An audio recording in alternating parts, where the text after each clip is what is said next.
I am so excited, honored to be your master of ceremonies tonight. I mean, it's a special, special night. We are in Asbury Park, New Jersey, man. Come on, this is great. The induction ceremony for the New Jersey Hall of Fame class of 2015. So great to be with you and celebrate the people that make our state so great. Well, I'm so proud, and I stand before you so proud to be from this great state. You know, I was talking with the great Governor Tom Kean, who you'll hear from shortly, and it's just the texture and the character and the fabric, and our families are here and our communities are here, and you know what? We stay here, and I'm so proud to be from Jersey. All right, tonight is all about our Hall of Fame class of 2015. Some of our inductees you may know well, others may not know so much, but each one is a richly deserving person for this honor of being voted into the New Jersey Hall of Fame. So we're gonna get this party started. This man I'm gonna introduce to you is a dear friend of mine, and he puts this whole thing together. He is the chairman of the New Jersey Hall of Fame Board of Commissioners, 3-time Super Bowl champion, ladies and gentlemen, 2 with the Jersey Giants. Please welcome Mr. Bart Oates. All right. Joe Piscopo. I'm here with Joe Piscopo. How cool is that? Well, I'm here to introduce our first inductee, and it gives me great pleasure tonight to introduce James Fenimore Cooper. As we saw in the opening video, our great state has much diversity. And over time, this diversity has inspired literary tradition and has produced many great writers and poets. Long Branch's Norman Mailer and Newark's Philip Roth, Bayonne's George R.R. Martin, and Patterson's Allen Ginsberg, Elizabeth's Judy Blume, and Rutherford's William Carlos Williams are just some of the well-known names that have lived here and whose experiences here in New Jersey helped influence their work as they put pen to paper. James Fenimore Cooper was one of the first in that long line of literary superstars. His novel, The Spy, was the great-great-grandfather of books like The Bourne Identity and Tinker Tailor Soldier Spy. He wrote tales of the sea, biographies, and histories, stories with social and political themes, and his historical romances of frontier Indian life, most notably the books in his Leatherstock series, were a sensation and helped to create a unique form of literature that was truly American. He became so well known that when he died, Washington Irving and William Cullen Bryant co-chaired a dinner held in honor that was hosted and featured Daniel Webster. And while he was on his deathbed, Franz Schubert, the great Austrian composer, asked for only one thing: to be read more novels of James Fenimore Cooper. Of course, Frank would have liked to have been here tonight to accept this himself, so I hope he's watching from wherever he is. By the way, tonight is like Frank's 8th election. You know, you have to be nominated to win this honor, and then you have to be elected and get the most votes. So I think it's his 8th election, and he'd be so proud of that and be so proud to be here. Frank and I attended the first Hall of Fame when some of the inductees were people like Einstein, Edison, Meryl Streep, Bruce Springsteen, Yogi Berra, and the other Frankie Blue Eyes, Frank Sinatra. Of course, Frank and I were wondering, why wasn't Frank included in this prominent list of dignitaries? And he always wanted to be honored here tonight. And then we found out that they do not honor sitting public officials, so we're really thrilled about tonight. Frank loved his 30 years at ADP, but it was his Senate career that he was most passionate about. He was a great legislator and really wanted to make a difference, and did when he wrote the law that stopped smoking in airplanes and the 21-age drinking bill, just to name 2. There were so many more. He got $13 billion to save Amtrak and loved bringing home the bacon for projects in New Jersey.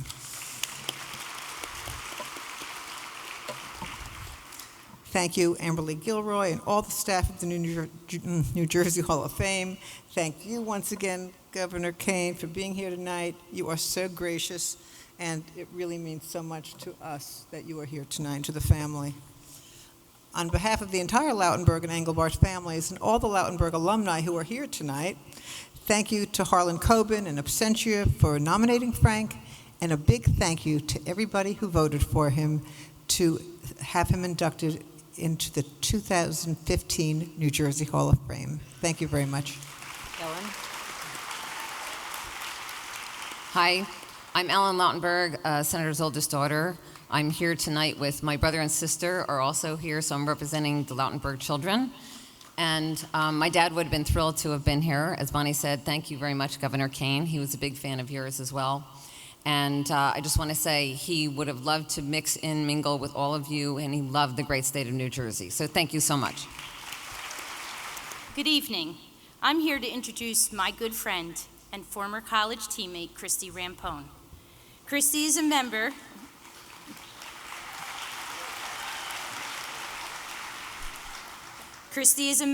of the United States Women's National Soccer Team since 1997 and is also currently playing with Sky Blue FC, the professional team located here in New Jersey. A native of Point Pleasant Borough, Christy was a three-sport athlete for Point Borough High School, lettering in field hockey, basketball, and of course soccer. She earned herself a full ride to Monmouth University on a basketball scholarship. Yes, basketball. Christy was considered on paper a walk-on for the women's soccer team, but a walk-on she was not, establishing records that are still being held by her today. But it was in her senior year at Monmouth that she received that fax, that life-changing fax, asking her to report to the women's national team camp training in California. And from that point on, she has never looked back. It has been 19 years since she has joined the national team, and her accomplishments are worth talking about. Christy has played in 4 Olympics, earning 3 gold medals and 1 silver. She's the most decorated Olympian man or woman to date competing on a team sport.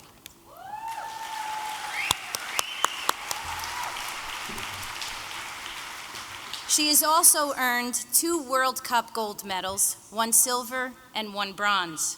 She is the longest tenured captain of the women's national team, wearing that armband for 8 years.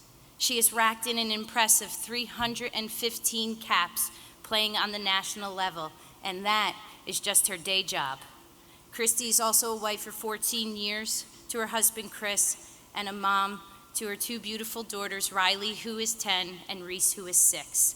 You can always catch them running out onto that field after she's done with her match, either jumping into her arms or jumping on her back and barely giving her a chance to recover from the game. They do not call her Captain America for nothing. I have known Christy for 22 years. I have watched her go from college athlete to professional athlete, wife, and mom. It is not an easy job to juggle all of those things. And I do believe, because she has always, and I mean has always been so grounded, that she is not only able to compete, but to excel on the highest level of soccer for so long. It is her modesty that is most captivating about her. She knows that hard work, dedication, and discipline will get you there and keep you there. That is what a true professional is, and that is what a true role model is. It is my honor to introduce my friend and newest member of the New Jersey Hall of Fame, Christy Rampone. New Jersey has been the foundation and what has shaped me for my 19-year journey on the U.S. Women's National Team. It started growing up here, playing every sport possible, which ultimately led to soccer choosing me in the world stage. Committing to Monmouth University was the best decision I made. I was able to play basketball and soccer, making my transition to Team USA much easier. I went from a goal scorer and an offensive threat, converting to a defender going up against the best international forwards in the world. The toughness and competitive edge you gained growing up in New Jersey allowed my fellow Jersey girls and I to win the World Cup and bring the gold home at the Olympics multiple times. All right, go Jersey. It has been an honor to play alongside Jersey natives Saskia Weber, Heather O'Reilly, Tobin Heath, Jill Lloyden, Yael Averbush, and Carly Lloyd, and a testament to the passion in youth sports in our state. Just some of the people in New Jersey that have helped me make me the person I am today starts with my parents, Rob and Sandy Pierce, for always being honest and supportive. Thank you for always giving me great feedback and allowing me to make my own decisions. To my high school coaches, Judy Goldstein, Peter Cook, Bob Kalesa, for building a great foundation. My college coach, Kenny Van Schack, who saw something in me as an athlete and as a person. Thanks for encouraging me to strive for more. My trainers, who mean everything in my line of work. Mike Lyons, who brought me back from 2 children and an ACL. Mike Staley, and everyone at the training room who helped extend my playing career beyond the age of 40. You know you've made it when your home community supports you and asks you to be that spokesperson. The amazing relationship with Meridian Health, Jersey Shore University Medical Center, and K. Hovnanians Children's Hospital. Thank you, John Lloyd, Steve Littleson, and Rob Kavanaugh for believing in me and women's soccer. Jersey Mike Subs and Peter Cancro for the commitment to my career and so many charities throughout New Jersey. I grew up eating at the original store in Point Pleasant 3 times weekly, and now they have 1,000 stores worldwide. Thank you to my many, many teammates along the way, especially from Monmouth University that have been with me along my journey. Ann Lockley, Amy Staten, Heather Muley, Mary Beth Staley, and my sister Wendy Yoakum. On the national team and professionally, my teammates Shannon Box and Abby Wambach. You mean the world to me. Thank you for always pushing me and leading the way together. And to my husband Chris and our beautiful daughters Riley and Reese. Thank you for taking a back seat and enjoying the ride. We've traveled the world together and made it work as a family. I want to be remembered as someone who is consistent and passionate about the growth of sport and leaving it in a better place. For now, my career will end like it started here in New Jersey. I'm lucky enough to be playing for Sky Blue FC one last time this summer. Thank you to Phil Murphy for owning a team in New Jersey and keeping the dream alive. Thank you. As a close personal friend of Colonel retired Jack Jacobs, as a fellow Vietnam veteran, and as civilian aide to the Secretary of the Army, it is a special privilege for me, in behalf of the Secretary, the leadership of our great Army, and all who serve and served our great nation, to be invited to introduce Jack on this very special occasion. You honor today a soldier, scholar, successful businessman, leader, professor at the United States Military Academy, television commentator, author, loving husband, father, and grandfather, and truly a national hero and special human treasure of the citizen of the great state of New Jersey. As Tom Brokaw has noted, Jack is the complete citizen. As a general officer said when Jack retired after 25 years of military service, and I quote, "He was a short, skinny, young man at 22 from a large Jewish family in Brooklyn who on March 6, 1968, on the battlefield of Vietnam, displayed his gallantry and bravery in action in the highest traditions of the military service, reflecting great credit upon himself, his unit, and the United States Army." Words included in the citation read in the White House on October 9, 1969, when he was awarded our nation's highest award for heroism, the Medal of Honor. President George Bush wrote, and I quote, "A nation can be judged in part by how well it honors its heroes," end quote. Today, the great state of New Jersey truly is judged well in how you are honoring Jack Jacobs. In his quite small frame, Jack has packed a life of selfless service in war and peace, ever willing to help his fellow man and women across the full spectrum of human endeavors. And as the author and Vietnam veteran Nelson DeMille has written, Jack Jacobs earned the medal years past and has earned it every day since. In his memoirs, Jack cites Hillel, the Jewish sage and scholar, who wrote, "If I am not for myself, who will be for me? If I am only for myself, what am I? And if not now, when? Jack wrote, "People don't do things because they think they're doing something extraordinary." I have to admit, in March 1968 in Vietnam, I didn't think what I was doing was extraordinary or above and beyond the call of duty. I thought quite simply that I was doing what I had to do. I thought, if not me, then who? If not now, when?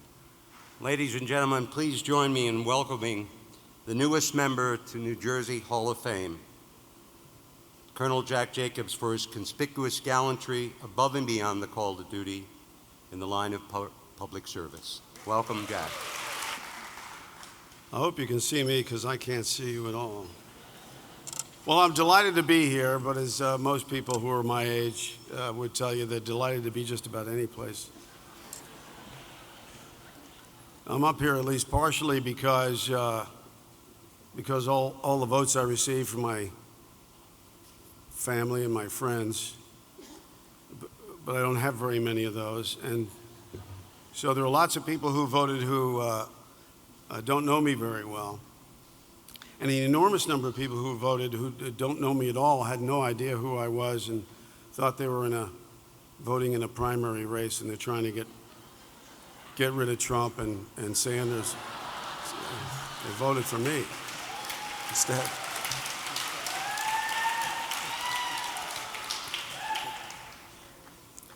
But I'm here completely because of the efforts of comrades of mine on a battlefield, the deadliest and the most ferocious battlefield your imagination could possibly imagine, years and years ago. I'm here because of the fact that my comrades risked their lives so that others, including me, could live. A lot of these people were volunteers, but the large majority of them were conscripts. And some of them were dragged kicking and screaming and then stuffed into uniforms and sent off to shoot at the bad guys while the bad guys shot at them in extremely difficult circumstances. And all that notwithstanding, they acquitted themselves magnificently, people who had no interest whatsoever in being in that situation, and in any case, did exactly what you would hope they would do. Well, we only had each other. We were all we had. And so we loved each other, and we fought for each other. And their exertions still remind me, of one of my favorite observations about war, that from John Stuart Mill, who wrote something like the following: "War is a terrible thing, but it's not the worst of things. A man for whom the most important thing is his own safety is a miserable creature who is made free and kept free by the exertions of better men than he."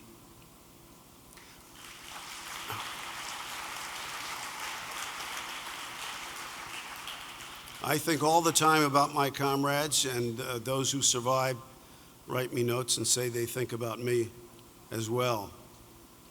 And when I think about it, I think about the fact that we all fight, we always fight for the country, and we fight to accomplish the mission. But we always fight for each other. And as the thoughts of their exertions and their service and their sacrifice that drives me to accept this recognition in their name. Thank you. Each of his hundreds of movies began with William Fox Presents. At the height of his career, his name appeared on the screen someplace in the world every few seconds. A year ago, I was in the elevator at work with a proud New Jersey resident, Geraldo Rivera. And I asked, "Geraldo, who's the fox?" And he turned around and said, "There was one?"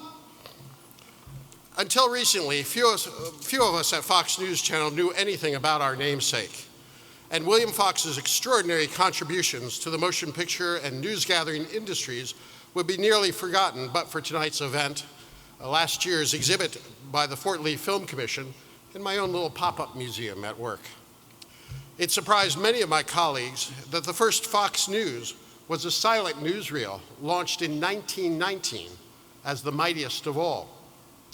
With sound and the slogan, "It speaks for itself," Fox Movietone News became the most successful of all the newsreels. It's been more than 80 years since a movie began with William Fox Presents, but its success and influence has continued to and have impact. Some time ago, before Fox News Channel became the cable news ratings leader, Roger Ailes saw a poll comparing brand names. Fox scored very high, and Roger came up with the slogan, "The most powerful name in news." Who's the Fox? William Fox. Now it gives me great pleasure to present to you Joanne Fox Weingarten and Susan Fox Rossellini, the great-granddaughters of the newest member of the New Jersey Hall of Fame, William Fox. Please allow us to share a few family innovations that he made. Growing up, our dad and grandmother shared memories of the family's history. He was our great-grandfather who made movies and built a movie studio that once was near the roller coaster that we visited and saw on the Palisades from the West Side Highway. He was a family man. Our father grew up in his house.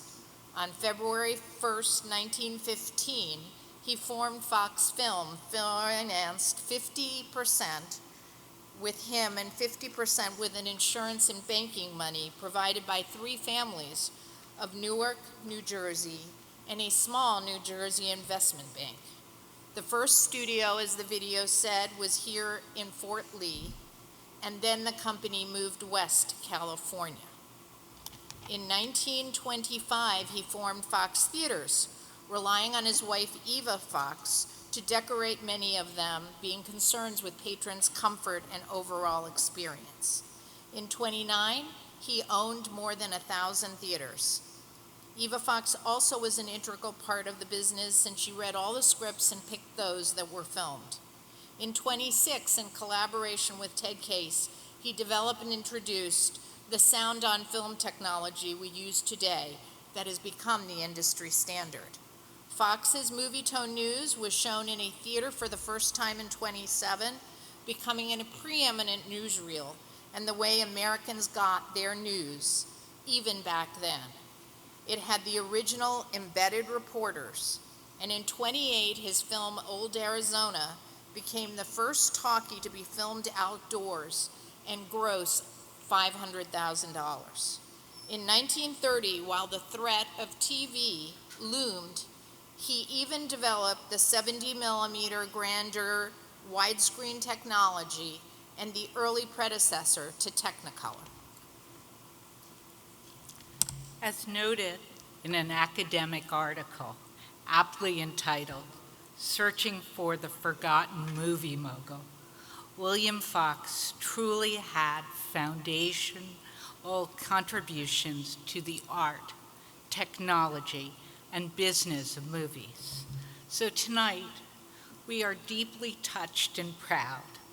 We would like to truly thank the New Jersey Hall of Fame's Board of Commissioners and Board of Trustees, and also the Fort Lee Film Commission for this wonderful recognition of William Fox, who started his business and many new innovations here in New Jersey. Thank you. Another member of the New Jersey Hall of Fame passed away this last year, the great Yogi Berra. Yogi, I'm telling you. And Joni, I know you're out there and the whole Yogi team. June 13th is our big event for the Yogi Berra Museum, which is an outstanding educational facility. And we're very close with the Berra family. And so sad when Yogi died on September 22nd of last year, 69 years to the day after his major league debut. He was an 18-time All-Star and a 3-time MVP, but his ease with a glove and bat were matched or maybe even surpassed by his ease with the English language. As writer Alan Barra put it, His comments were distilled bits of wisdom, which, like good country songs and old John Wayne movies, got to the truth in a hurry. Ladies and gentlemen, please welcome Yogi Berra's son, Larry Berra, and his granddaughter, Lindsay Berra, if you would. Everybody, on behalf of the Berra family, and there's quite a few of us out there, I just wanted to also state that my youngest son does serve in the United States Army, and I'm very proud of him.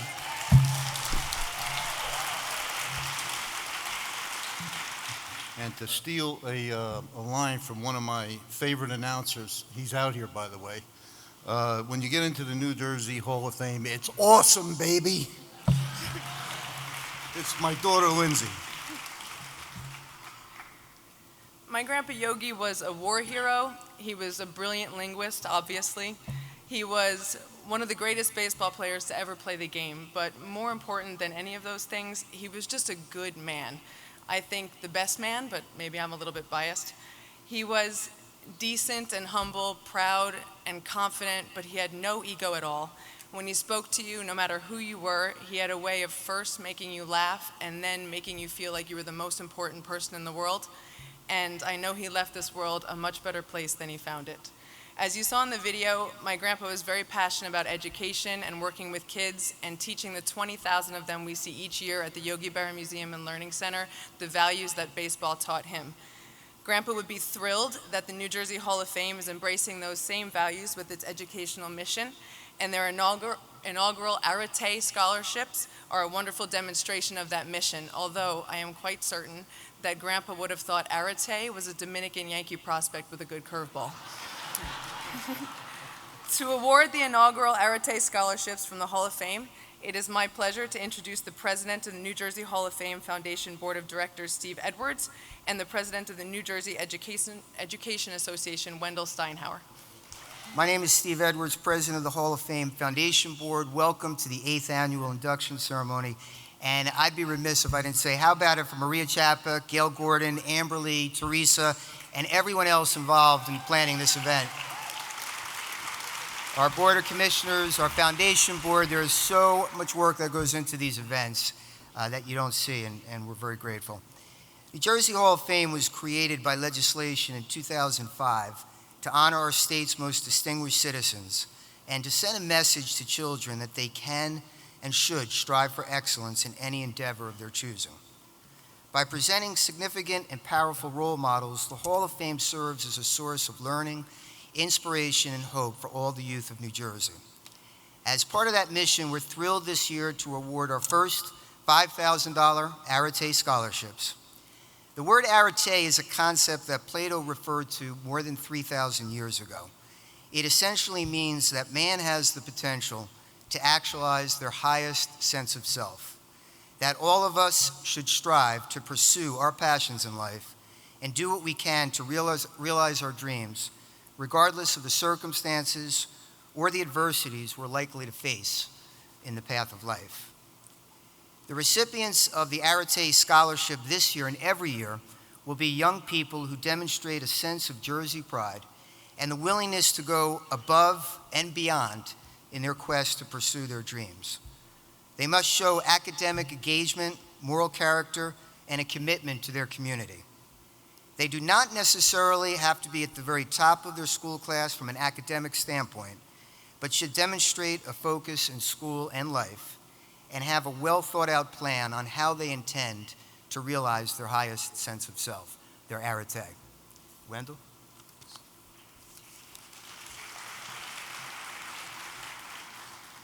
The New Jersey Education Association is proud.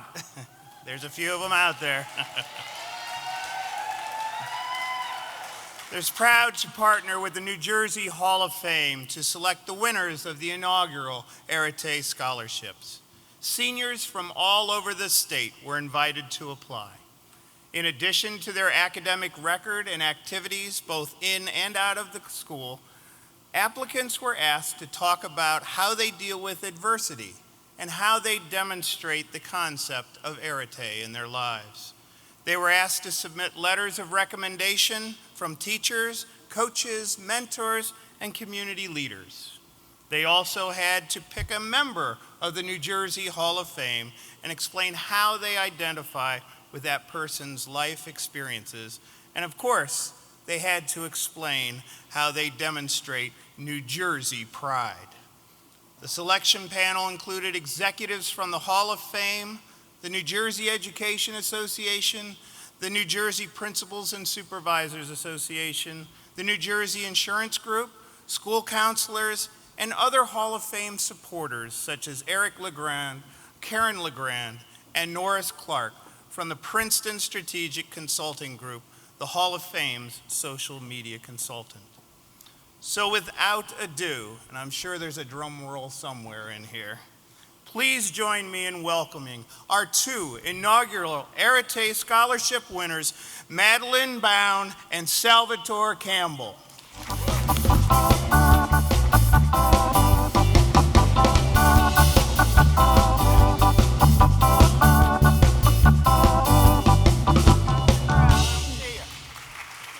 Our two inaugural award winners, give them a hand.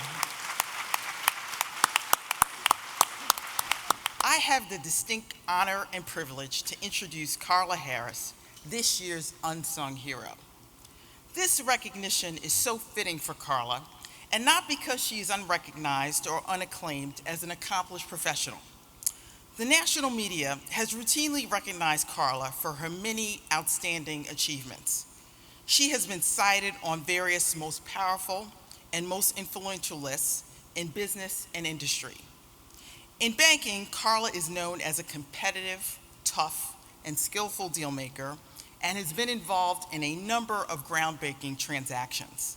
She is an award-winning author, and Carla is blessed with the gift of song and has released several albums and has performed numerous times to sell out crowds at Carnegie Hall.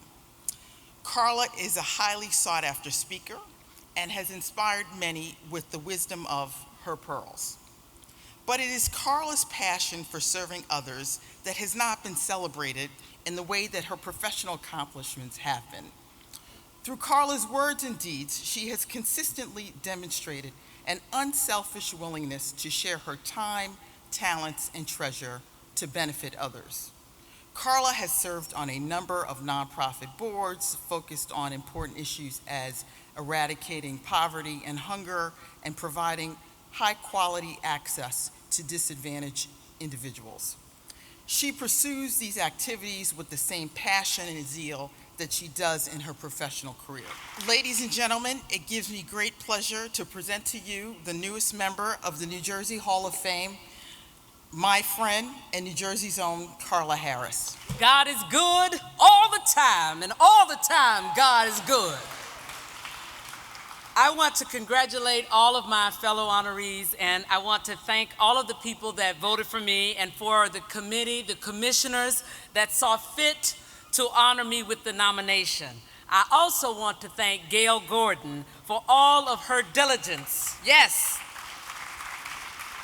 and her guidance, and Hope Knight for her incredible friendship, loyalty, mentorship, and support over the past 30 years. I also want to thank my good friends Charlene Jackson and Janice Super for their support and for being here tonight. And to my wonderful husband, who I've known since I was 12 years old, Victor Franklin, for his support, for his love, and for being my number one.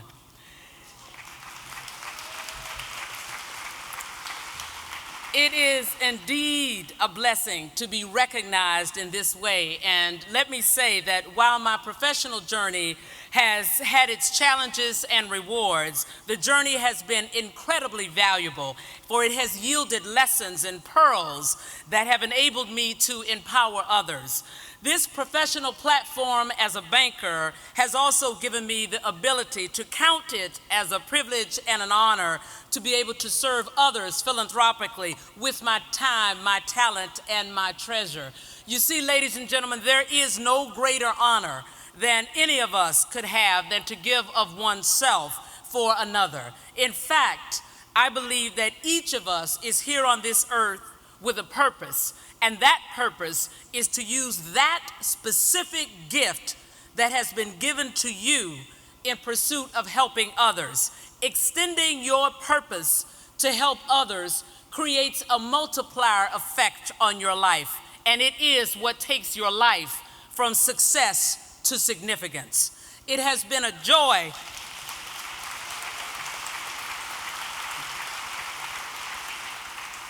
It has been a joy to live in this great state called the Garden State over the last decade and a half, and to witness its resilience through all kinds of economic environments and natural disasters. It is indeed a state with a hardy people that builds on its assets and that leverages and converts its adversities. I am so proud to be a part of the New Jersey Hall of Fame. Thank you. This is such a great night, such a point of pride. I want to just congratulate all the honorees tonight, all their families and their communities. This is a celebration of them, but it's also a celebration of our great state. I have the honor now of talking about someone who I know very dearly, a dear friend and someone who in many ways inspired me along my journey, and that is Lewis Katz. Lewis is a born and bred New Jerseyan. He was born in Camden, New Jersey, and came up in a very tough way. He was born poor and had challenges, but saw Camden as a gift for him, teaching him about resilience and endurance, and teaching him about the power of small acts of kindness, decency, and love. He's a man that went on to become one of New Jersey's great success stories. Extraordinarily successful in business, real estate, the billboard business, parking. But what really marked his greatness in business was not the heights to which he climbed, but he never forgot the depths in which he had to come from. Indeed, Lewis Katz was a person that believed that this nation was born and made because individuals gave of themselves. He understood that our democracy is not a spectator sport, and from his earliest days, while he was building his business, he was involved in the politics of our state. From local politics to county politics to state politics, Lewis Katz rose to know governors and senators, ambassadors and presidents, but he never ever forgot where he came from. And that indeed is what makes Lewis Katz so worthy of being honored. Because in life, you should not judge the greatness of an individual by their personal accomplishments, but by their willingness to do for others. Lewis Katz became one of our state's great philanthropists, giving away tens and tens of millions of dollars to causes from northern New Jersey to southern New Jersey. He was a guy that understood that every person born in this state should have a fair shot at making it, at contributing, at having their American dream.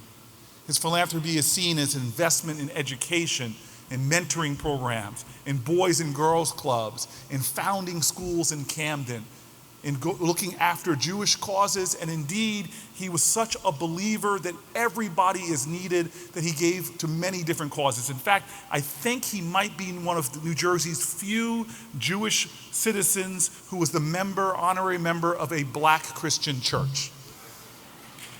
And so, the largeness of his spirit, the generosity of his soul, his willingness to see the dignity of every single person, his quiet philanthropy that many don't even know about, scholarships given, health care paid for, all of these things make him a living presence with us now. Now, Lewis Katz died tragically in a plane flight about 2 years ago. But like the stars we see tonight when we look into the Jersey sky, many of those stars, tens of millions of light years away, many of them have died and gone. But we still see their light as if they're there because the energy, the warmth that they give off during their life goes on in perpetuity. Lewis Katz is one of those great New Jerseyans who has affected generations yet unborn. We still feel his presence. We benefit from his love. And indeed, his light continues to shine. All right, ladies and gentlemen, to accept this award of one of New Jersey's great enduring lights is Lewis Katz's grandson, Ethan Silver, and Lewis Katz's son, Drew Katz. Thank you, Senator Booker, for that beautiful, beautiful introduction of my dad. And congratulations to all the inductees and their families. Melissa, I'm sorry. I know I told you Bruce Springsteen was going to be inducted tonight. Actually, it happened in 2008. But I have an idea for the hall. I think that we should re-induct Bruce Springsteen every year from this year out so that all the inductees could say, yeah, I was inducted with Bruce Springsteen. What a wonderful moment for a hero to my family and to so many people whose lives my father touched. Out of the millions and millions and millions of people who have lived and worked and touched this state, this body has chosen our dad, our grandfather, to be amongst these great, great, great citizens. Thank you to the Hall of Fame. Thank you to the voters for this extraordinary, extraordinary honor. Our dad was self-made and very accomplished. He was thrilled to co-own the only two Major League sports teams whose franchises called themselves New Jersey.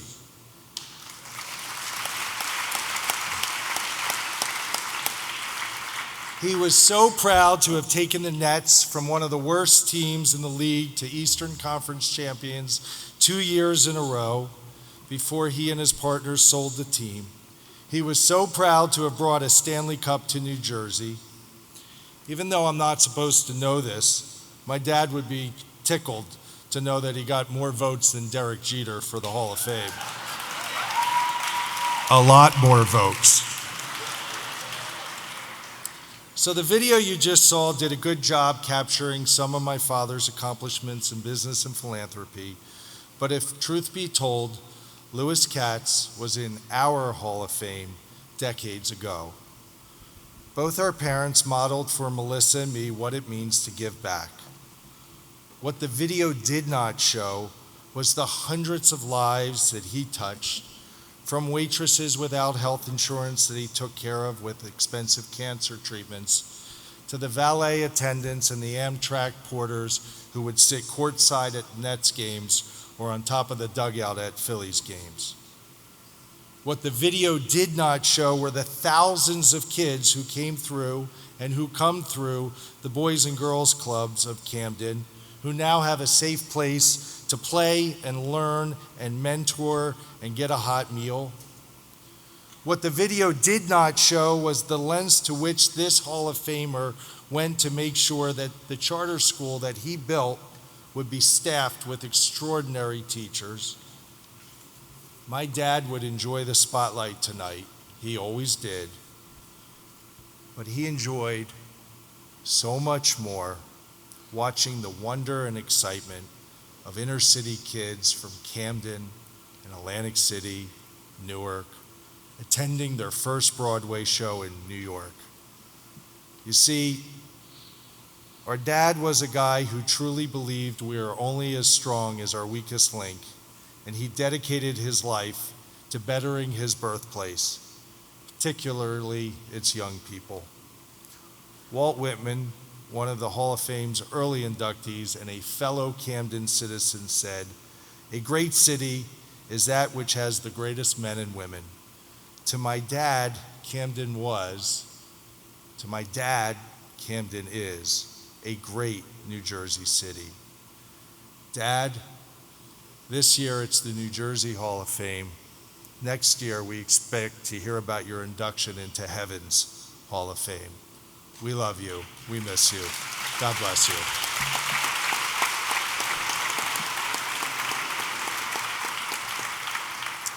Hi, everybody. I just wanted to say that my poppy was the most influential person in my life, and he always will be. He was my best friend, and I miss him and think about him every single day. To everybody that he knew, he made them feel loved. I miss him more than anything, and I would give anything just to see him again. And I love him with my heart and soul. Thank you so much for putting my poppy in the New Jersey Hall of Fame. Thank you. Good evening, Jersey. Make some noise out there. Jersey! First and foremost, we'd like to thank the New Jersey Hall of Fame for having us tonight. And super shout to Hakeem Bell, who couldn't be here. That's Robert Bell's son. He's the one who gave us the call and asked us to, introduce Kool and the Gang, y'all. Muhammad Bell, you out there too, bro. Go ahead. Yo, look, they ask like inspiration and everything else, like when you have somebody from Jersey and what's like your inspiration and stuff. And then when you look back all the years and they said Kool and the Gang sold 70 million records. From Jersey. You know what I mean? Everybody goes down the line and can remember anything from back to the Soul Train days when I was too little to even go out and buy a record. Or y'all remember cassettes and stuff, but albums and stuff and vinyl, and my mom's was playing them. I'm like, Mom, what's that? Kool and the Gang, boy, you don't know nothing about this. And then we found out they was like one of the most sampled artists of all times behind James Brown. This a producer here, you know you sampling. What was your favorites? We're all guilty, definitely. All guilty for sampling Kool and the Gang. Also groups like Cypress Hill sampled Kool and the Gang. Madonna. Definitely. Puff Daddy. Janet Jackson. And many, many, many more. Ladies and gentlemen, give it up for the newest members of the 2016 New Jersey Hall of Fame, Kool and the Gang. You know, it's been 50 years, and for all the awards and accolades that we've gotten, I think this is the most esteemed. This is the highest. This is the pinnacle for us. You know, we started out practicing in St. John's Church in Jersey City, in the Church of Incarnation, yes. And great jazz musicians used to come, like Pharoah Sanders and McCoy Tyner. And I remember when Pharoah was teaching Ronald how to clean his horn in the sink there. They saw something within us at that point, and it just goes to show the hard work, dedication, and desire will take you to your greatest heights. We love you, New Jersey, and we thank you. We thank you, the New Jersey Hall of Fame. Thank you, thank you. I'd like to thank my wife, Sakina, my son, Muhammad Hakeem, my grandchildren, Joni and Xavier, and Jersey, especially Jersey City. Because Jersey City is the city that gets down. Hollywood Swing and the state of New Jersey, we love you. We love you for your support. And we're going to keep on swinging.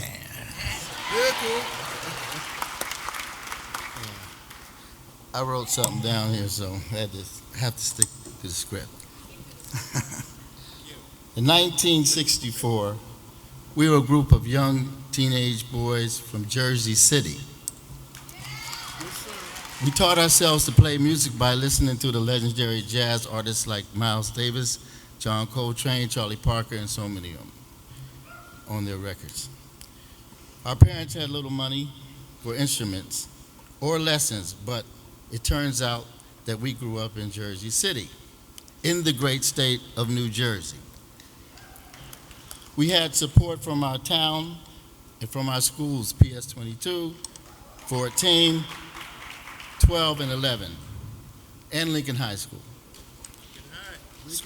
All the schools had music programs that allowed us to develop as musicians.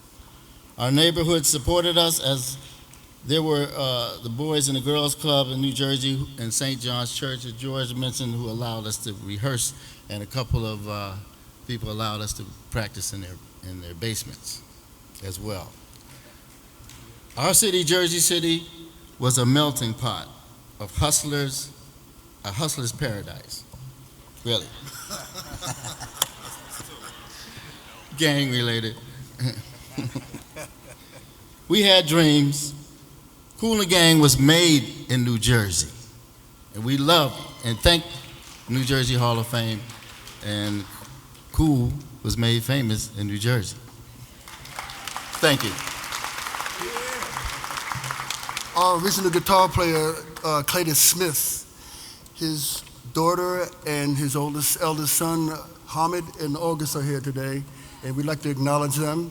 Our original keyboardist, Ricky Westfield, who wrote Hollywood Swinging. His sister, Betty Westfield, is in the audience today. We'd like to acknowledge her as well.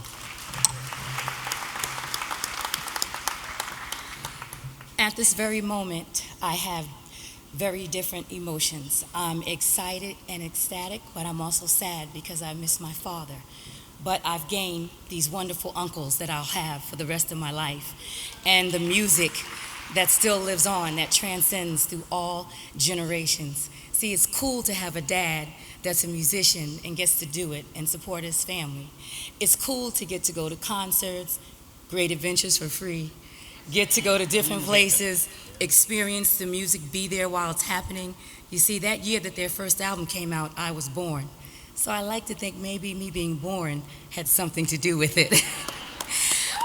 Speaking of being born, I was born in Margaret Hayes Hospital in Jersey City, New Jersey. I'm Jersey bred.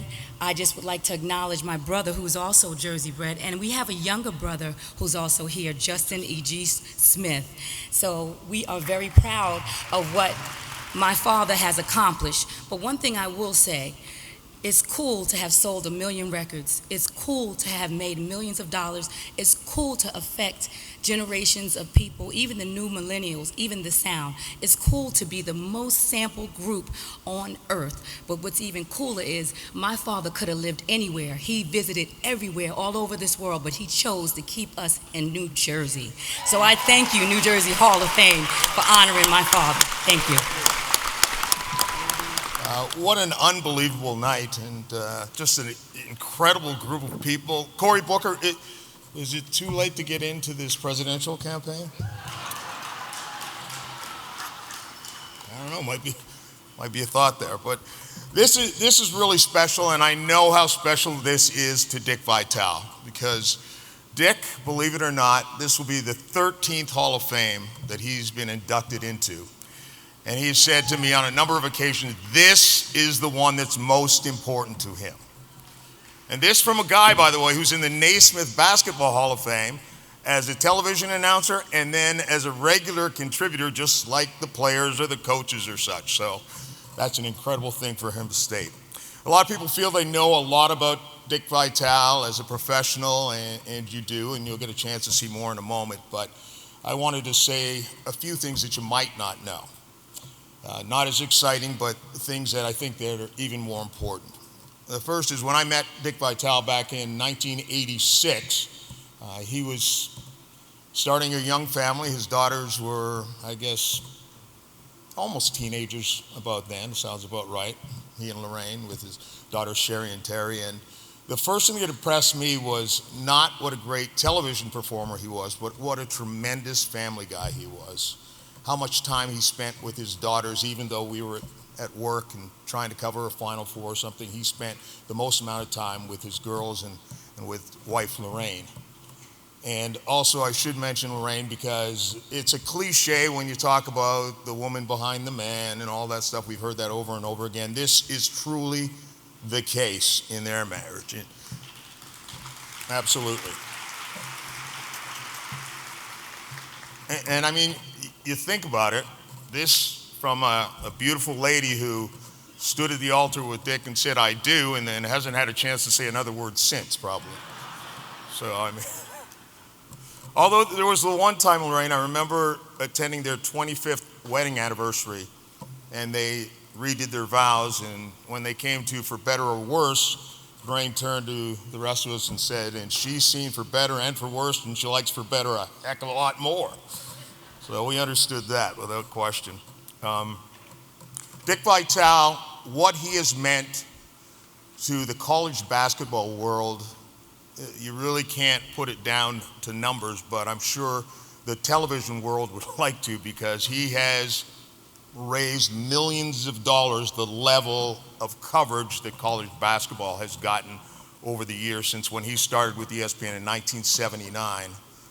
Doing his first games after he had got let go by the Detroit Pistons. But he has brought this game more prominence than I think any coach, any player, any Michael Jordan or Dean Smith possibly could. The amount of enthusiasm that he's provided to the game and the platform that he's provided for so many players and coaches is unmatched, and that's why he was honored with going into the Naismith Hall of Fame. One of the great things about Dick that you probably don't know much about is his charitable work.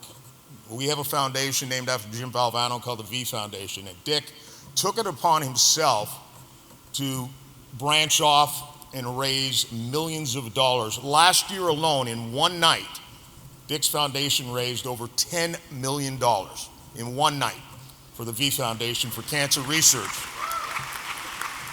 And one of the things that's so great about that is Dick, as I said, he branched off. His part of the V Foundation, most of the money goes to raise money for children. And it's hard to believe, but all of the money that's raised for cancer research in the country, every single foundation, about 4% of it goes towards kids, which is hard to believe. So Dick has done an unbelievable job and continues to do that. He'll have his gala again this year. So the reason Dick is so enthusiastic, and you'll get a chance to see him up here in a moment, is people have asked me that many, many times. Why is Dick Vitale so excited? Why is he so bombastic and so into the game and into life and such? And the thing that stands out to me is Dick still feels that he's little Richie Vitale from New Jersey, and he can't believe that he has made it to the level that he has made it, that he's going into his 13th Hall of Fame. Ladies and gentlemen, I truly love this man, little Richie Vitale, Dick Vitale. Wow, I'm absolutely in awe with all these Goliaths in the world of entertainment, the sports world, and to be included with them here today just blows me away. I also can't say enough about John Saunders. Talk about a guy that's an outstanding broadcaster, but he's also an outstanding humanitarian. Give John a big hand. My dream in my life, it all started for me for the New Jersey Hall of Fame. Back in June 9th of 1939, when I was born at St. Mary's Hospital in Passaic, New Jersey, and I came home to 372 Madeline Avenue, Garfield, New Jersey. And in that home, I learned so much about life. I learned about love. I learned about family. I learned about togetherness. I learned about dealing with adversity. I grew up in a home that was filled with so much love. My mom and dad were uneducated. They had a 5th grade education at best, but they had a doctorate of love. And they taught my brother and my sister and I, and my brother and sister here today, they're Hall of Famers in the game of life, just like many of you are. I learned in my home about the blue-collar way of life in the state of New Jersey. My mom and dad had 18 brothers and sisters. It breaks my heart now to know that they're all gone, all of them, because they were so important, vital to my life. I watched them with the unbelievable dedication they had to their family. There was always 3 meals on the table.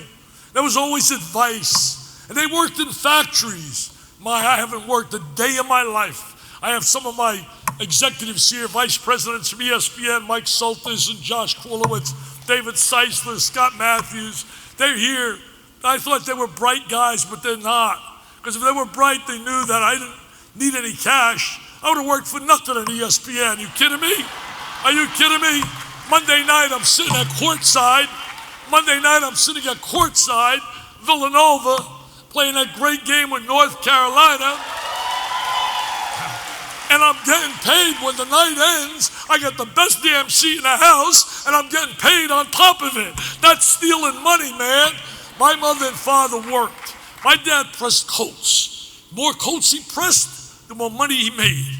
And then he would come home, dinner table set, he'd eat, put a security guard uniform on, and go walk the Bergen Wall. That was his existence. That was his life. Another date, very important to me, was exit 117 on the Parkway. It was my first date with my wife. My first date to see Dionne Warwick in concert 46 years ago. And we are still dating each other today. My beautiful wife, Lorraine. Lorraine, will you please stand? I want this crowd to see how I overachieved in marriage, baby.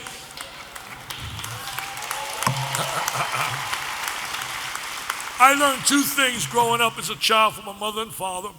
I remember sitting in my home, hearing my mom constantly say to me, Richie, never was Dick, Richie, don't ever believe in can't. Don't allow can't to be part of your life. You can be what you want to be. My buddies back in East Rutherford after coaching in high school with my co-coach who's here, Bob Stolars. I wanted to chase the dream. I wanted to coach on a collegiate level. We had won 2 state championships in New Jersey, and I had some great kids that led us to those titles. But I wanted the next dream. My buddy used to always say, a guy by the name of Stacy, a boy, a ball, a dream. And that was a reflection of my life, my ball, my dreams. I lost my eye as a child, and I felt so much love there from my mom and dad. I tell people all the time and give them motivational talks. You find out a lot about people. Not when they're giving you the gold trophy, not when they're telling you the best of the best. You find out a lot about people when you face adversity. Man, it was a tough time. But that tough time got me through and got me to the next level. And then when I finally got my opportunity to coach on a collegiate level, I had that dream, man. In 7 years, I went from the 6th grade classroom to coaching in high school, to coaching in college, and then to the NBA. And on November 8th, 1979, it was a lonely day when the phone rang and I was fired by the Detroit Pistons. I got fired. I thought it was the end of the world professionally. But then again, who comes to your side? Your family, the love. My wife used to always say, hon, a lot of those people you think are friends, they're associates. They're not really close friends. I wouldn't get phone calls back. I was crushed by people I thought were genuinely in my corner. But then all of a sudden, the phone rang. On November 8th, I got fired, and about 2 weeks later, the phone rings. He said, Dick, you're not going to remember me, but in your last game you coached, we televised it on NBC. We televised your team was the David against the Goliath. We were playing Michigan. They were #1 in the country. I was at the University of Detroit. We had won 21 games in a row that year. We beat one of my idols, Al McGuire, who won the national title that year.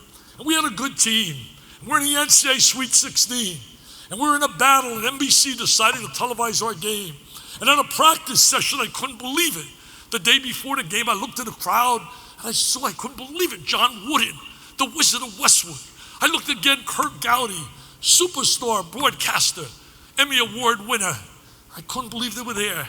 And all of a sudden, a third guy came up to me, and he said, Dick, we're here to televise your game. He said, Mr. Gowdy and Mr. Wooden would like to talk to you for about 5 minutes about your team. And I brought my team over.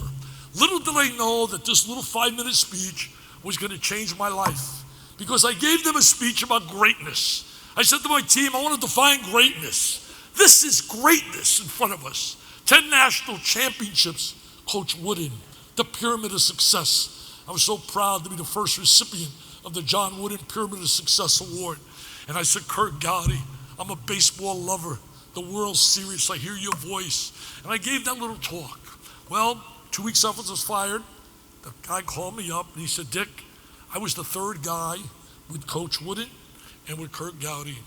And he said, when we left the arena that night in a great game between you and Michigan, we left the arena, John Wooden said, man, I like that guy's energy. I like that guy's enthusiasm. Scotty, you ought to think about using him in TV. He said, well, I've just been named the head of a new network called ESPN. He said, we'd like you to do our first game ever. And I said, ESPN? Sounds like a disease. What is ESPN? Are you kidding me? Well, I went and I did that first game. I could go to my grave knowing that I did the first major college game ever on ESPN. And I'm still doing games 37 years later because I try to tell young people in my speeches all over, have passion and pride about what you do. Make good decisions in your personal life. Don't break the hearts of people that love you. Don't destroy all the work ethic and the pride and the time you put in to get to the top of the mountain and destroy it. My friends, I've been blessed. I have a great team. My team is my family. Now my second team for 37 years has been ESPN. They have been so good to me. They have changed my life in many, many ways. So I simply say to the New Jersey Hall of Fame, I thank you so much for allowing me to be with all these giants here today and all those before us inducted into the New Jersey Hall of Fame. If I were on TV now, I would just simply say, the New Jersey Hall of Fame is like the 3S Man. They are super scintillating sensational, and they are awesome, baby, with a capital A. God bless, thank you.